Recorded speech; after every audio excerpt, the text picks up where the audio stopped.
Community College honors the Krewe of Endymion and its founder. Officials unveiled the new Endymion Garden on the school's campus along Orleans Avenue.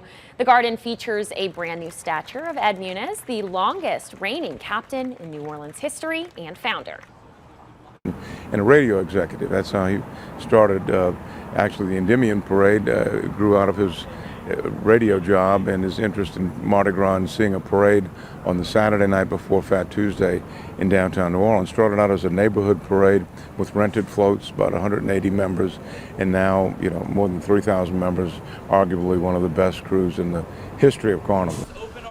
The statue shows the man holding hands with the Endymion character. Arthur Hardy says it's located in a perfect location since it's where the parade usually begins to line up before it rolls.